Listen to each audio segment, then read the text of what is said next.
feel like this is the first time in a while I've done a video without my glasses on, and I just want to clarify that I'm not blind or anything. I can see very well. I just like the way I look in them, and that's fine. Inheritance. What? Inheritance. My inheritance. Why can't I speak? Inheritance. Yes. You're into the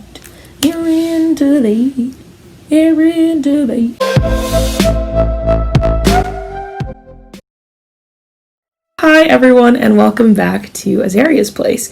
And it's another theater week, and this week we are talking about the Tony nominations. If you're interested in knowing any prior information to watching this video, I suggest my previous Tony Award video I posted a few weeks ago. I'll link that in the description below in case anybody wants to check that out, in case you want to know what shows were eligible before hopping into nominations as a whole. I will be repeating a lot of the information, so you're not going to miss out too much.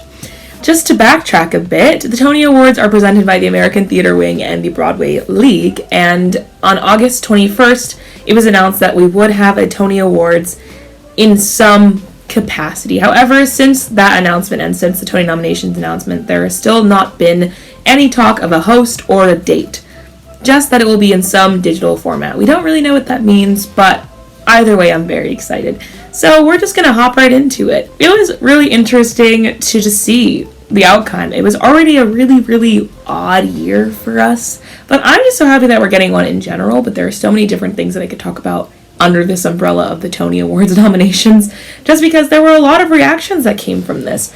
I think a lot of people thought that because there were less shows, there'd be less competition. And yes, to a certain extent, that does make sense. But there were a few times where I think the nominators were, they were definitely trying to spice things up a bit, I think. And also, it's just a testament to a lot of the talent. There was a lot more to pull from the play categories this year than musicals, and I think it's pretty odd. For this year's Tony Awards, the show that received the most nominations was Jagged Little Pill with 15. However, has not broken any record or anything like that. The show that currently holds the most nominations is Hamilton, which has 16 Tony nominations in the year 2016. And I believe it won 12 of those, because it's tied with The Producers for the most production wins. So Hamilton actually took the record for most nominations, but it's tied with Producers for most wins. And in terms of plays, the play with the most nominations, which actually did break a record, is Slave Play, and it has 12 nominations this year. I will post the full list of eligible shows for the 2019-2020 season right here for you to check that out. And I did notice in my last video about the Tony Awards, I did forget to put The Inheritance, so I did slip that right in here right before A Christmas Carol, just because it's in opening date order. I apologize for forgetting that, and they actually did a very good job this year in terms of nominations, so I want to make sure that they got put in there, so I'm sorry that I missed that somehow. Like I said, eligibility this year worked a little differently just because of how essentially voting works. So I could do a whole video later in life about how Tony Awards voting works. Let me know if you want to see and know how that works out, because I found that out in the process of the past few weeks and doing this video. What happened this year was that not enough of the committee members or voters were able to see all the shows. And so because of that, I think that's why they changed the cutoff date, not only because of the shutdown, but because not enough voters had even gone to see, for example, West Side Story to even have anything to vote on, essentially.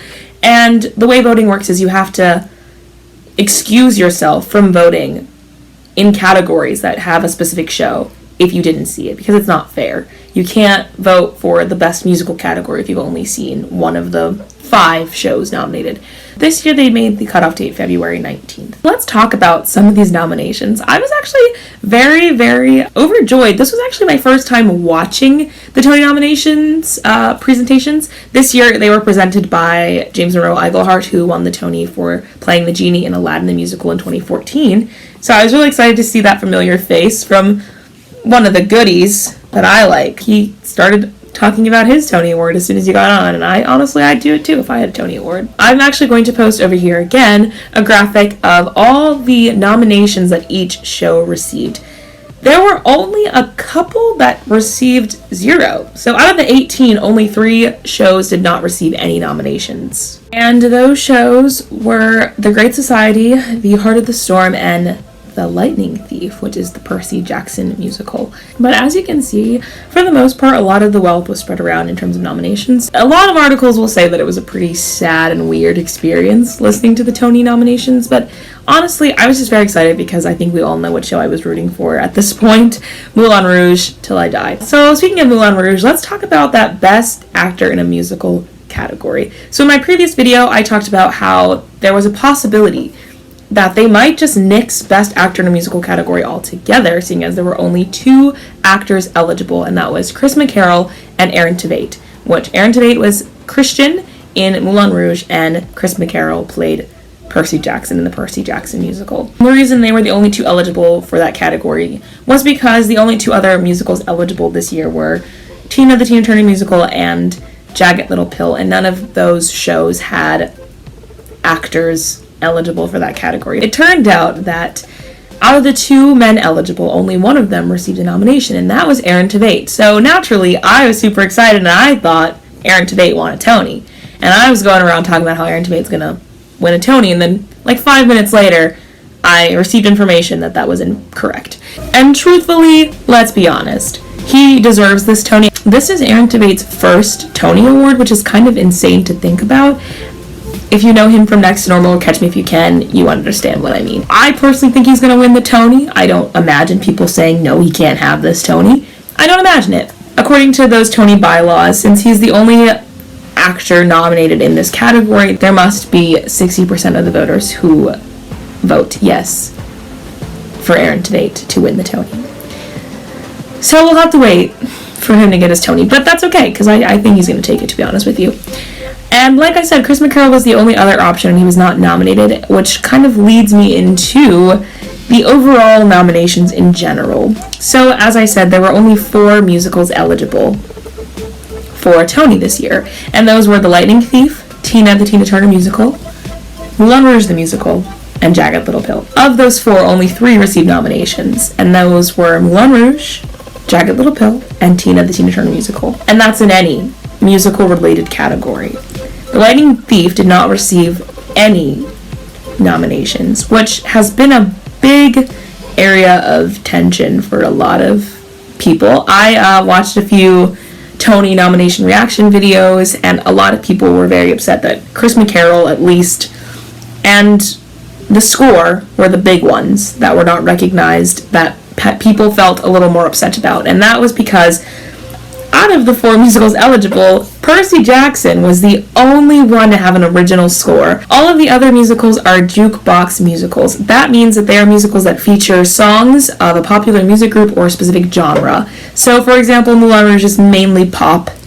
For the most part, it's mainly pop music. And obviously, the Tina Turner musical is the music of Tina Turner. The Lightning Thief's music and lyrics were by Rob Rokicki, and unfortunately didn't receive any recognition at this year's Tony Awards.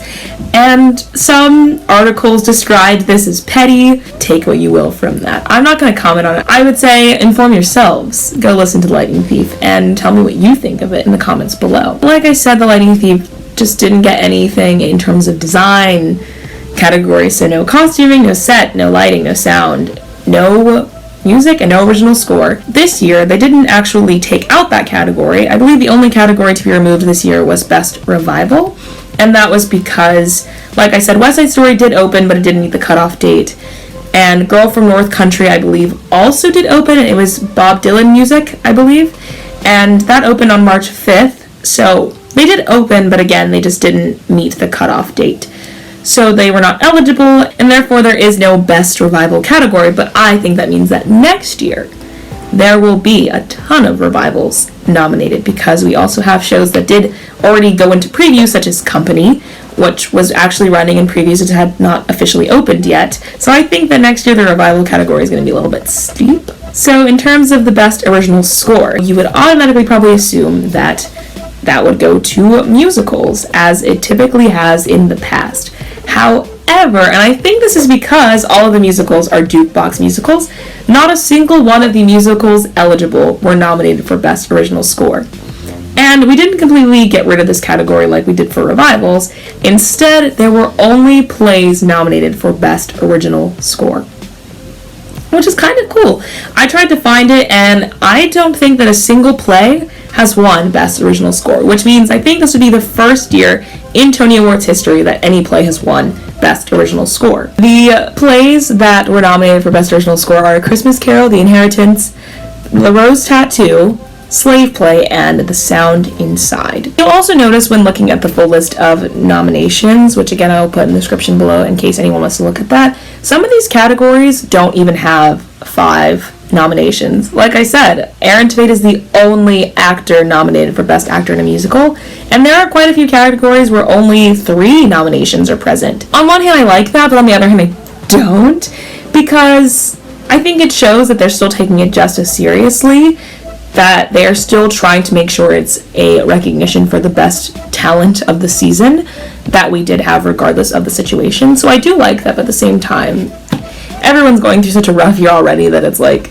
Tony nomination day could have been pretty sad for a lot of people, and I think it was. I think it's also important to note that there have been instances where there have been only one show eligible. So for example, in 1995, Andrew Lloyd Webber's Sunset Boulevard was the only original score that year, and it received the nomination and the Tony. I don't know what they were all thinking, why The Lightning Thief didn't get any love at all. I think it's also worth noting that there were a few double nominations, which is really, really cool, and those were in the design categories, meaning that there were a few designers that were nominated for 2 different shows, which was really cool. So Justin Townshend was nominated for his lighting for both Jagged Little Pill and Moulin Rouge, so congrats to him, that's really exciting. And then Daniel Kluger also was nominated for his sound design for both Seawall of Life and The Sound Inside. And lastly, Didier Yite was nominated for her costume designs in Slave Play and A Soldier's Play. Overall, I was very surprised to see a lot of different things happening, such as only Aaron Tveit nominated. I didn't think that they would do that, but I think that it's going to be a really, really interesting outcome, to say the least, but I think we all know who I'm rooting for. So to kind of round out this video, I want to just give a few fun facts in terms of the Tony Awards this year. So a few different things happened. So like I said, the musical with the most nominations this year was Jagged Little Pill, which interestingly enough, I think all of their featured characters received Tony nominations, which is really exciting. And a lot of first-time nominees, including Katherine Gallagher, who's the daughter of Peter Gallagher, as well as Celia Rose Gooding, who was LaShawne's daughter, which is super exciting.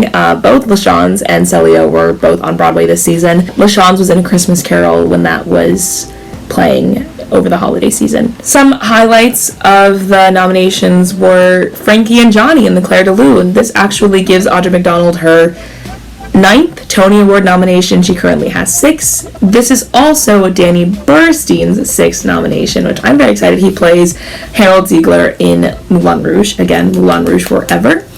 And Slave Play now holds the most nominations for a play, as I mentioned earlier, with 12 nominations, which is really exciting. This has nothing to do with this video in particular, but I thought it was just a really cool fun fact. I don't know that there will be a tie this year, but I think if any year there would be a tie, it would be this one, you know? Any year, I feel like it'd be this one. There have actually been 10 Tony Award ties in the history of the Tony Awards, which is really exciting. If you want the list of all those ties, I will find the link and put that below for anybody interested. There were also quite a few debuts for our playwrights. Bess Wall is one of those for her play Grand Horizons. This is also the first nomination for Adam Rapp, and that would be his play The Sound Inside. And this is also the first time nomination for Matthew Lopez and his play The Inheritance. And lastly, this is also Lorna Linney's 5th Tony nomination, I believe. So it's a really jam-packed year in terms of records, and I'm very excited just to see the outcome of this. There, again, were a lot of reactions to this. Chris McCarroll posted his feelings about it on his Instagram, and I think it's going to be a really, really interesting year, regardless. It would have been an interesting year no matter what. I'm excited and I'm really happy that we're getting to have the Tony Awards. There are still a few things that I'm really curious to see how it will work, and the big one is performances. I really am curious. Not every show has a pro shot, so if you're not familiar with a pro shot, just think Hamilton. Think the Hamill film. Of course, it's their pro shot, so it's a live recording of their show. So not every musical does them. So some of them might have already done them, some of them might not have done them. They just opened this past season, so I don't know that they have done them. But they might have some footage available nonetheless to use. There also is the option of probably, quarantining and then doing their performance live in their theater. Who knows? I would be intrigued to see how that works. So I think it's also really important to bring up the issue of the ensemble category. I think a few years ago there was a petition going around for there to be an ensemble category, and I think Hamilton really was kind of like the catapult for that. I mean, the ensemble in that show, they do so much throughout that entire 2.5 hours or however long the show is. So I will post below, I believe it was Amber Ardolino that made an article about how this would have been a great year for the Tonys to just kind of transform their Tony Awards. What better year than the year when everything's kind of a mess? And the idea that ensembles need to be recognized. And I fully agree with that. So if there could somehow one day be a best ensemble category, I believe there are currently 26 categories for Tony Awards, so this would be the 27th category if they ever added it on.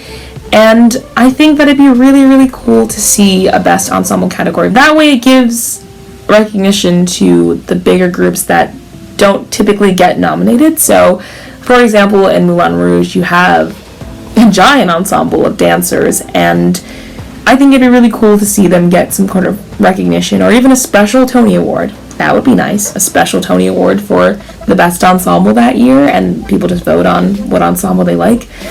That's just an idea, but I thought I would bring that up. I will link that article below if you want to give it a read. It's been something that people have asked for a while now, so I wonder when we'll actually get that. But overall, I think it's still going to be a pretty tough year in terms of competition. Maybe at a later date I will give you my full predictions / wants for Tony wins.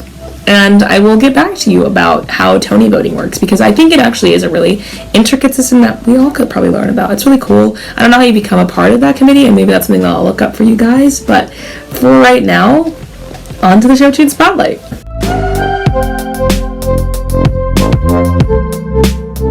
For today's Show Tune Spotlight, I don't believe I've used this song yet. I know that the play is kind of dominated this year, but I'm very excited for the musicals and just to see how that race turns out, because I'm intrigued.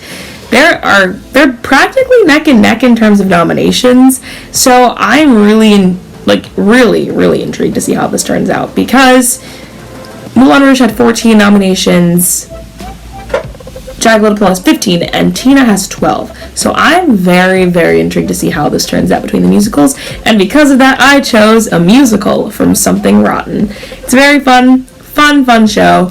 Has a lot of catchy tunes that I know that everyone would love, and Brian Darcy James is in it, and if you don't know who that is, just go watch Shrek the Musical on Netflix. He plays Shrek. Something Rotten opened on Broadway in April of 2015 and closed in January 2017, and its music and lyrics are by Wayne and Carrie Kirkpatrick. So thank you guys so much for watching. This was a lot of information. I apologize to my boyfriend who's editing this video because it's a lot that I messed up on today, but that's okay. He can cut this out if he wants to too. Thank you guys so much for watching. Next week's a Disney week. I don't know what I'll be doing then, but tune in this Sim Saturday for I'm actually continuing the challenge this week, so tune in for that. Thank you guys for watching, and until then, be kind.